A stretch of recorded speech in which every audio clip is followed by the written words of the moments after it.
Indian economic updates.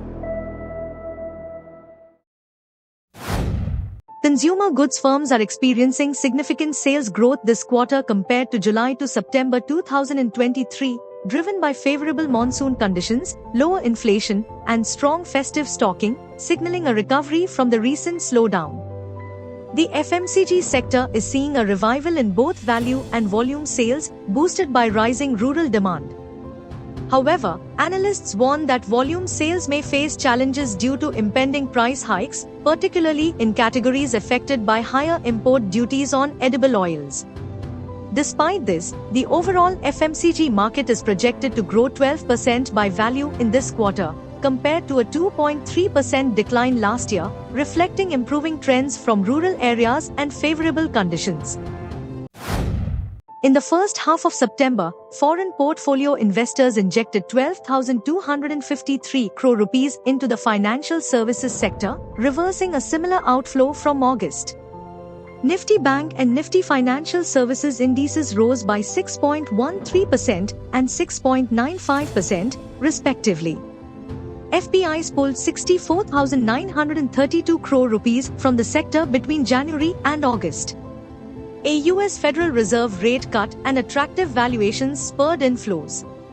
The healthcare sector saw 3,652 crore rupees in inflows, driven by demand for vaccines and pharma products. Consumer durables, FMCG, realty, capital goods, and power sectors also attracted foreign investments, while the automobile sector faced the highest outflows, at 1,983 crore rupees, due to rising inventory concerns. Gold surged to a new high of 77,935 rupee per 10 grams on Wednesday, driven by safe haven buying amid rising Middle East tensions and lower US bond yields. Prices increased by 1,500 rupees compared to Tuesday. With global geopolitical uncertainties, market participants expect further gains. The start of the Navratri festival, seen as an auspicious time for gold purchases, has spurred a 20% rise in foot traffic.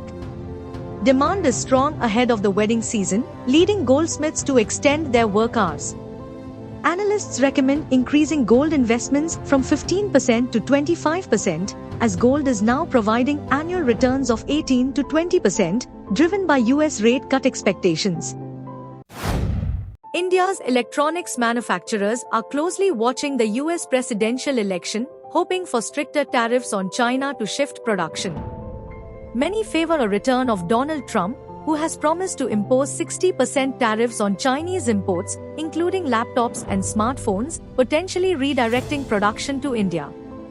Experts believe India, with its large labor force and pro-manufacturing policies, could benefit alongside Mexico and Vietnam if US-China tensions escalate.